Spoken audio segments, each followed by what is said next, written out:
There's a beautiful romantic story from Armenia about respecting nature and women. It's called The Maiden of the Sea. It starts with an old woman who lives near the coast and throws a whole loaf of bread into the sea every day. One day when she feels she's about to die, she says to her son, "Listen, when I'm gone, you need to keep throwing the loaf in the sea. I promise it's a good thing." So she dies, and he does continue it on. And eventually he starts to notice that after he goes out to work in the fields every day, when he comes home, his house is like spick and span, but he didn't clean it. There's also dinner waiting for him. So one day he just hides under the stairs to see what happens instead of going out, and he hears this splash of water from the sea, and this huge fish throws itself over the threshold of his house. But then the skin all peels off, and it's a beautiful human maiden underneath who's shining like the moon, and she cleans the house and cooks the dinner.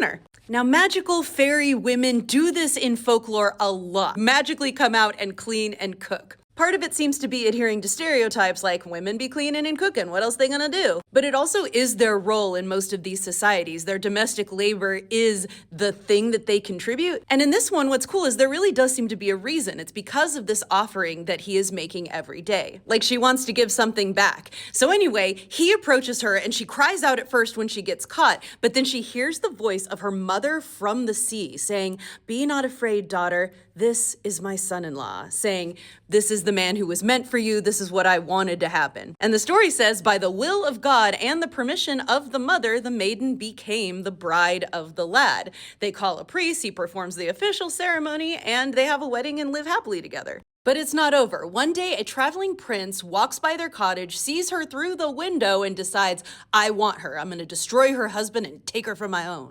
So he summons the lad and he's like, "I need you to make me a tent so big it can house my whole army or I'm gonna kill you." So our dude goes home to his wife and he's upset. He doesn't know what to do. And she's like, "Oh, don't worry." She calls to the sea and says, "Mama, send up our small tent, please. We want to go a-camping." And this tent is, of course, magical because she is, her mom is, and it's able to house the whole army. The prince is like, next I need you to bring me a rug that will fit this tent exactly." And of course, the same thing happens. And then finally he says, "I want a 3-day-old baby who can walk and talk like grown-up people." If that seems very random and out of pocket, it is, but it's also something impossible that people ask for a lot in folklore. But our girl just calls to her mom, "Send up the baby for a while. We want to see him." And the baby comes up and it is a 3-day-old baby that can talk and walk. There's one funny part where the lad is carrying the baby to the prince because it's faster that way, I'm sure. And he like almost trips and the baby says, "Have you not eyes about you, brother-in-law?" The baby is apparently her brother. "You almost fell down and crushed me." And it says the prince was happy at this reproach because it meant his head wouldn't get cut off.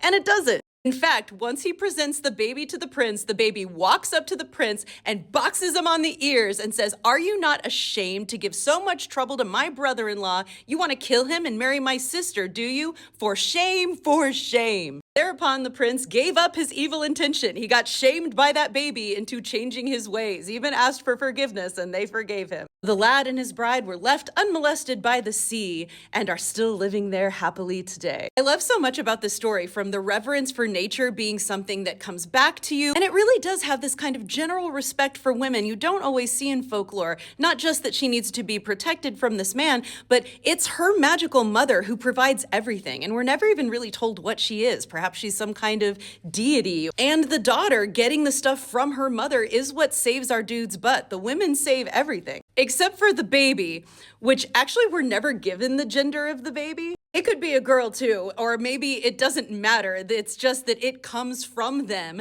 shakes its finger in the prince's face and says, "What are you doing? Be ashamed of yourself." And the best part is he listens and he changes. And what a fanciful, beautiful fairy tale to think that you could go to a terrible man and just say, "Shame on you. Look at what you're doing." And then he would change. Yeah, there are people in this world. I think a 3-day-old walking, talking baby coming and shaking his finger in their face wouldn't change them at all.